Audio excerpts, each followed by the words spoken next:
ভোটের হারে বিজেপির হার। পশ্চিমবঙ্গের নির্বাচনে নজিরবিহীন ঘটনা। দুপুরের মধ্যেই প্রায় 50% ভোট পড়ল। 23 এপ্রিল প্রথম দফার ভোট। শতাংশের হিসেব দেখলে চমকে উঠছেন ভোট বিশেষজ্ঞরা। সকাল 7টা থেকে শুরু হয় ভোট গ্রহণ প্রক্রিয়া।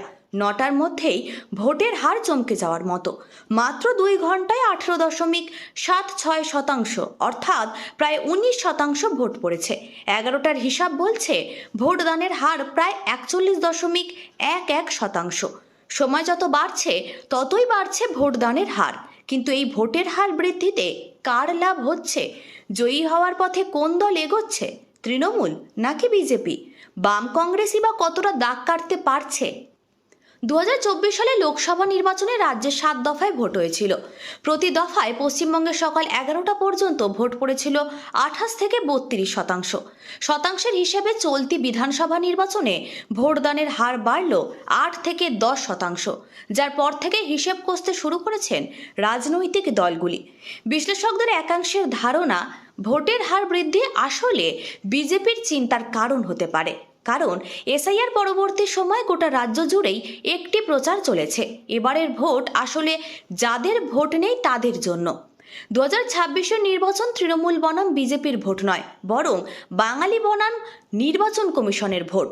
এসআইআরের হিসাব দেখলে মালদা, মুর্শিদাবাদ, উত্তর দিনাজপুর, মেদিনীপুর, কোচবিহার ইত্যাদি জেলাতে প্রচুর মানুষের নাম ডিলিট হয়েছে। 2002 সালের ভোটার তালিকায় নাম থাকা সত্ত্বেও অনেকের নাম ডিলিট হয়েছে। কোথাও দেখা গেছে পরিবারের একজনের নাম উঠেছে, অন্য একজনের নাম ডিলিট। এছাড়াও লাইনে দাঁড়িয়ে নাস্তানাবুদ হওয়া, বারবার ফর্ম জমা দেওয়া, লজিক্যাল ডিসক্রিপেন্সির মতো ঝামেলা ইত্যাদিতে সাধারণ মানুষ বিরক্ত। তারা তাদের সেই ক্ষোভ ভোট বাক্সে উগড়ে দিয়েছেন। ফলে এই নির্বাচন যতটা না তৃণমূল কংগ্রেসের, তার থেকে বেশি বাঙালির। রাজবংশী ভোট, সংখ্যালঘু ভোট সম্পূর্ণ বিজেপি বিরোধী প্রার্থীদের দিকেই যাচ্ছে বলে ধারণা করছেন এই বিশ্লেষকরা। তাদের দাবি, আসাম থেকে এনআরসি নোটিশ পাঠানো, বাংলায় কথা বলার জন্য অন্য রাজ্যে হেনস্থার মুখে পড়া প্রভৃতি ঘটনাও বিজেপির বিরুদ্ধে যাচ্ছে। হুমায়ুন কবিরের ভাইরাল স্টিং ভিডিও ভোট কাটায় বাধা হয়ে দাঁড়িয়েছে। ফলে সংখ্যালঘু ভোটও ভাগ হওয়ার সম্ভাবনা দেখা যাচ্ছে না। এর সাথে লক্ষ্মীর ভাণ্ডার বিজেপি জিতলে আদৌ দেবে কি না তা নিয়েও সন্দেহ রয়েছে মহিলাদের মধ্যে। যুবকরাও সরাসরি বেকার ভাতাও পাচ্ছেন, যা তৃণমূল সরকার ইতিমধ্যে চালু করেছে। ফলে ভোটদানের হার বৃদ্ধি আসলে বিজেপির কপালেই দুশ্চিন্তার দাগ কেটে দিচ্ছে।